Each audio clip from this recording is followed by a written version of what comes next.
সাল্লামের জামানায় এক মহিলা, এক নারী ছিলেন।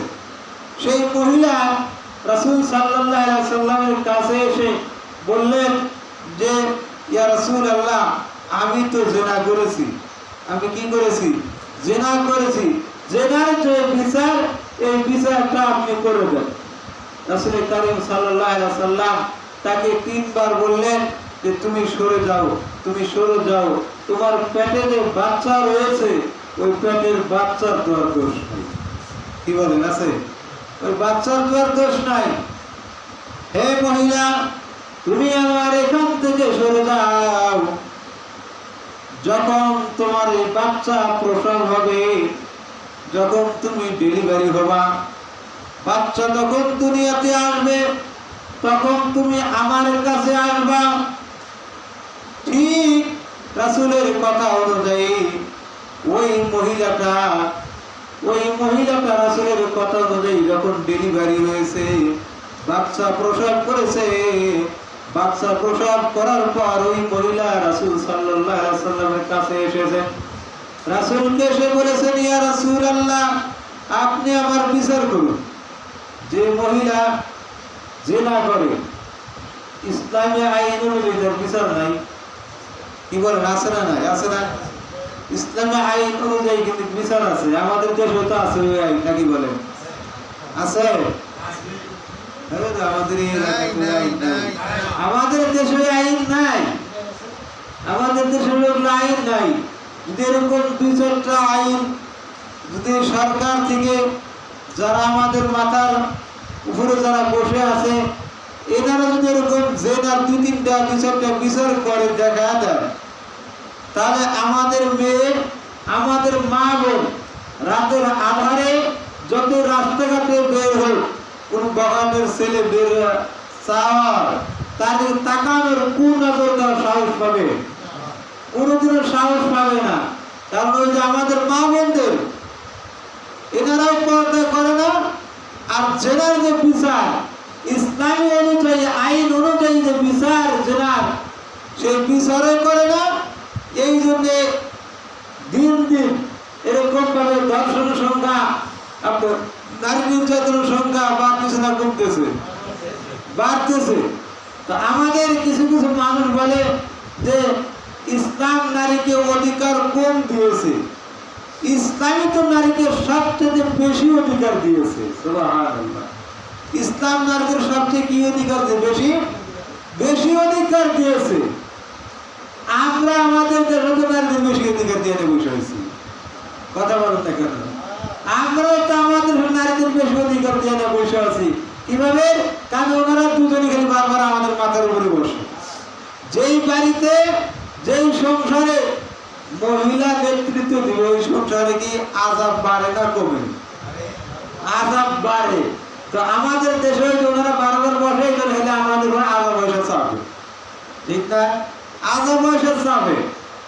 এই জন্য সম্মানিত হাজিরিন, ইসলামী আইন অনুযায়ী বিচার করলে দেশে কোনো প্রকার অন্যায়, অবিচার, রাহাজানি, মানুষ কোনো প্রকার হয়রানি হবে না ইনশাআল্লাহ। এরকম করলে ওই মহিলা আল্লাহর নবীর কাছে এসে বলতেছেন, ইয়া রাসূলুল্লাহ, আপনি আমার বিচার করে দেন, আপনি আমার বিচার করুন, আমি যে জিনা করেছিলাম। আল্লাহর নবী সাল্লাল্লাহু আলাইহি ওয়াসাল্লাম ওই মহিলাকে পাঠিয়ে দিলেন, ওই মহিলা তুমি যাও, তোমার গর্ভে থেকে যে বাচ্চা হয়েছে, ওই বাচ্চাকে তুমি 2 বছর দুধ পান করায় এসো। মহিলারা বাচ্চাকে কয় বছর দুধ পান করাবে? 2 বছর। 2 বছর দুধ পান করা আসো, তারপর তোমার বিচার করা হবে। তারপর তোমার বিচার করা হবে। ঠিক ততরূপভাবে 2 বছর পর ওই মহিলা রাসূল সাল্লাল্লাহু আলাইহি ওয়াসাল্লামের কাছে আসছে। রাসূল কাছে জিজ্ঞাসা করে, ইয়া রাসূলুল্লাহ, আপনি আমার বিচার করুন, আপনি আমার বিচার করুন। আল্লাহ নবী সাল্লাল্লাহু আলাইহি ওয়াসাল্লাম সাহাবায়ে ইকরামদেরকে আদেশ করলেন, সাহাবায়ে ইকরামরা এই মহিলার বুক পর্যন্ত মাটির নিচে গাড়াও, মাটি পর্যন্ত মাটির নিচে পর্যন্ত দাবাইয়া তারপর তাকে চতুর্দিক থেকে পাথর নিক্ষেপ করতে থাকো, পাথর মারতে থাকো। এই মহিলাকে পাথর মারতেছে, হঠাৎ পাথরের আঘাতে রক্ত প্রবাহিত হয়ে ছিটটা ছিটকে যে এক সাহাবীর গায়ে লেগেছে।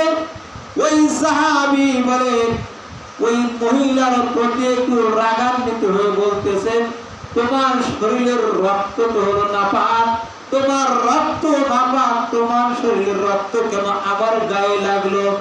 আল্লাহর নবী সাল্লাল্লাহু আলাইহি ওয়াসাল্লাম সাথে সাথে সাহাবীকে বললেন, ও সাহাবী, তুমি যেই মহিলার প্রতি রাগ দেখাচ্ছ, তুমি যেই মহিলার প্রতি রাগ দেখাচ্ছ, রাগ করতেছো, এই মহিলার যে বিচার করা হচ্ছে, এই মহিলার যে বিচার করা হচ্ছে, এই মহিলার প্রতি আল্লাহ স্বয়ং খুশি হয়ে গেছে।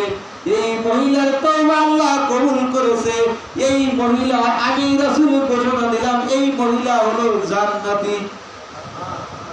মহিলা কি? জান্নাতি। কারণ সে তওবা করেছে কার কাছে? আল্লাহর কাছে খাঁটি দিলে তওবা করেছে। তিনি অপরাধ করার কারণে আল্লাহর কাছে তওবা করেছে। অপরাধের যে শাস্তি, ওই শাস্তি তিনি মাথা পেতে নিয়েছে দুনিয়াতে। দুনিয়াতে যে ব্যক্তি অপরাধ করে অপরাধ ঢেকে রাখবে, অপরাধ সেটা ঢেকে রেখে দিবে, অপরাধের বিচার করবে না, আল্লাহ কিয়ামতের দিন তার ডাবল বিচার করবে। তার কি বিচার করবে? ডাবল বিচার করবে। এই জন্য ওই মহিলা চিন্তা করেছিলেন, দুনিয়াতে আমার এই বিচার হয়ে যাক, কিন্তু মৃত্যুর পর আল্লাহর আদালতে ডাবল বিচারের আসামি হওয়ার মতো আমার ক্ষমতা নেই।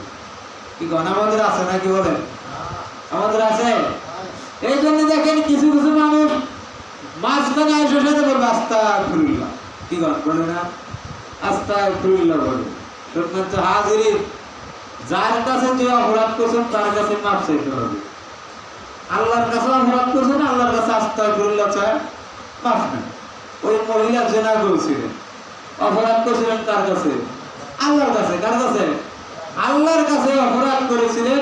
এই জন্য আল্লাহর কাছে অপরাধ করার কারণে সেই মহিলা মনে করেন আল্লাহর কাছে আস্তাগফিরুল্লাহ চেয়ে মাফ চেয়েছেন, আল্লাহর কাছে ক্ষমা করেন, তওবা করেন, আল্লাহ মাফ করে দিয়েছেন। কিন্তু আমরা অপরাধ করি এক জায়গায় আর আস্তাগফিরুল্লাহ সেগুলি করছি। কথা কেন না কেন?